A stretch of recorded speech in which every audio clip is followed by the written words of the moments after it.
राधे राधे। जीवन को संतुलन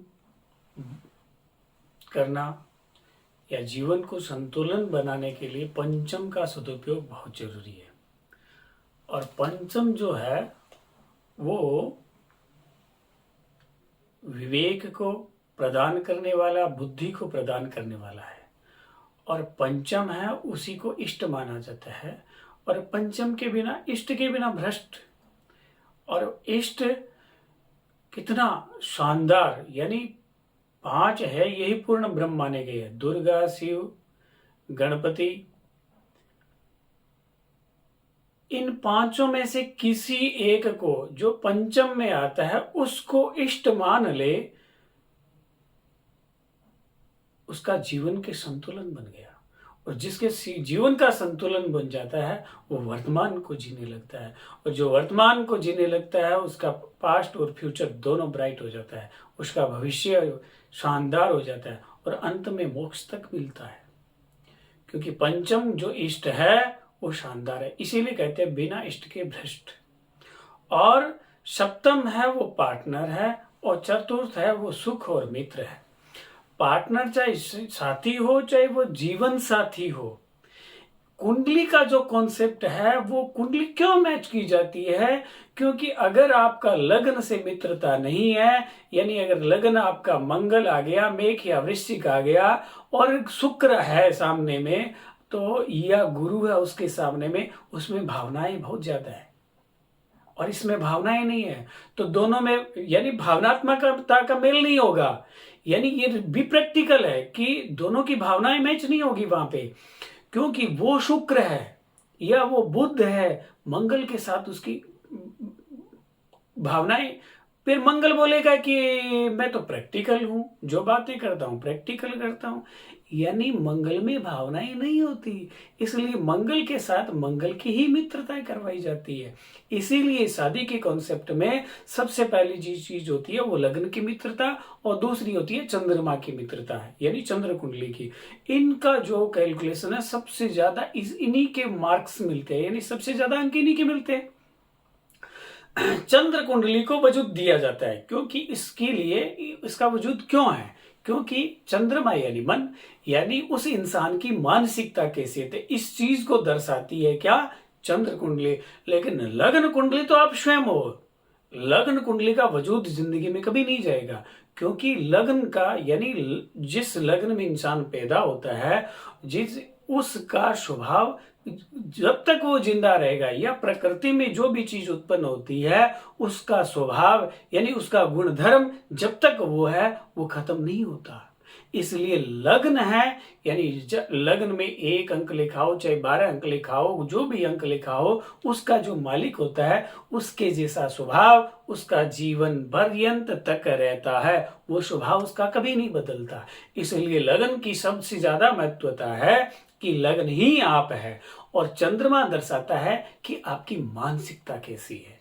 और वैसे जो कुंडली के कॉन्सेप्ट है वो है जैसे 7 ग्रह है, 12 है घर है, तो 12 × 7 यानी 84, इसीलिए कहते हैं 84 लाख योनियां भी है।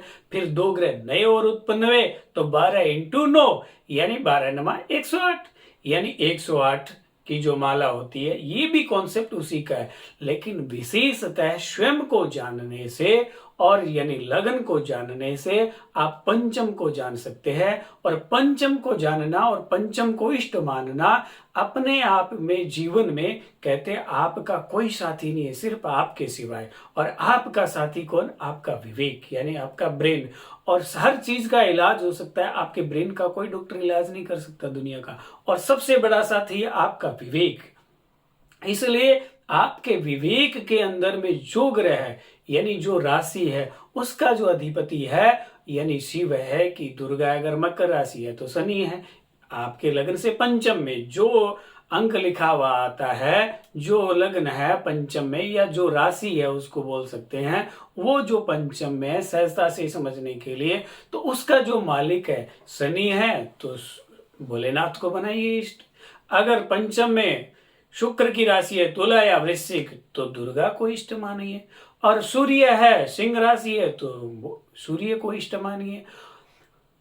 और धनु और मीन है पंचम में, तो आप बृहस्पति यानी नारायण को, और आपके मिथुन या कन्या अगर पंचम में है तो आप विष्णु गणपति को इष्ट मानिए।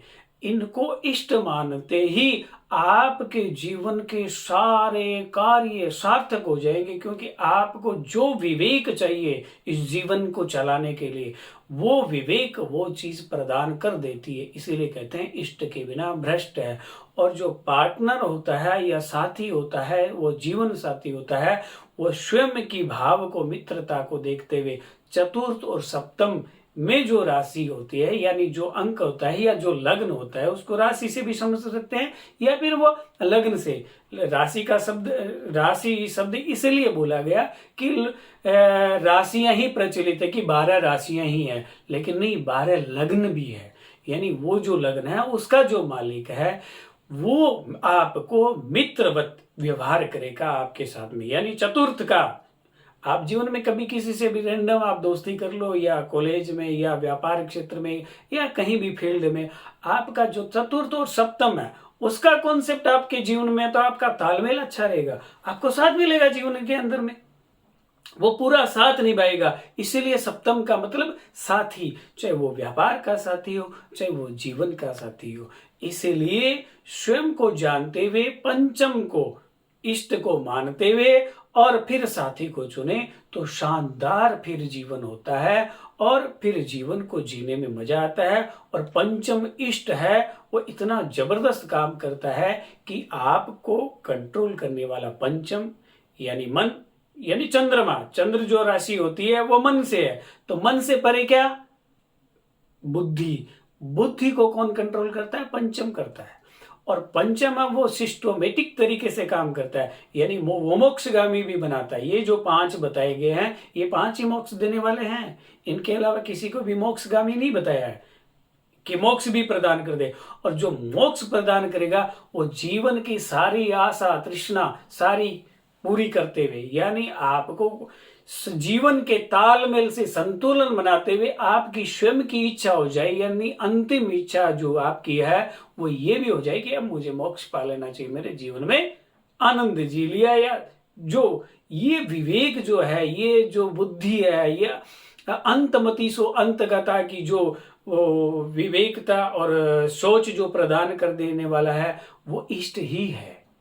तो अपने इष्ट को मानिए और पार्टनर को चुनिए, जीवन शानदार होगा। राधे राधे।